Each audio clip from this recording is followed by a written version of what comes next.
Abona la ku TikTok sengibonile kunabantu abanenkani la ku TikTok sengibabonile nje, me included lapho. Nginenkani nasempilweni nje yami.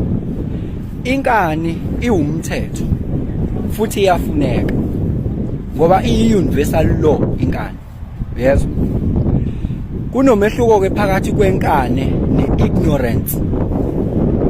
Yini ignorance? Ignorance is a lack of information, discarding everything without a substantial reasoning, highest reasoning of man. Ignorance ke leyo, awureason.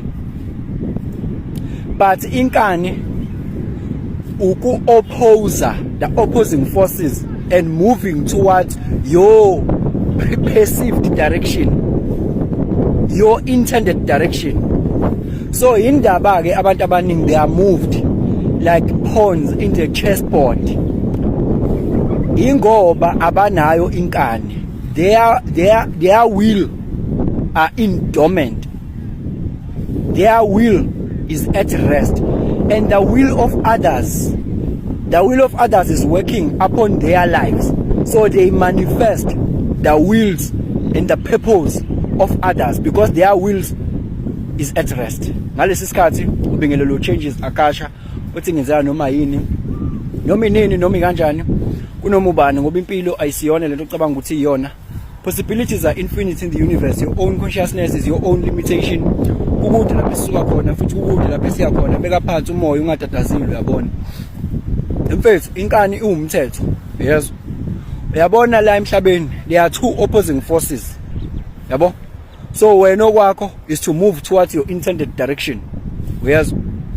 Kunento ekuthiwa I, angithi the all seeing I, the consciousness that you are, the infinite spirit. And then kunento ekuthiwa me, and the personality, the emotions, the actions, the thoughts, and all those things. Thoughts, emotions, actions, yonke lonto. It's a manifestation of the I. You can change your personality, your behavior, ultimately your environment and your manifestations by exerting the will of the I.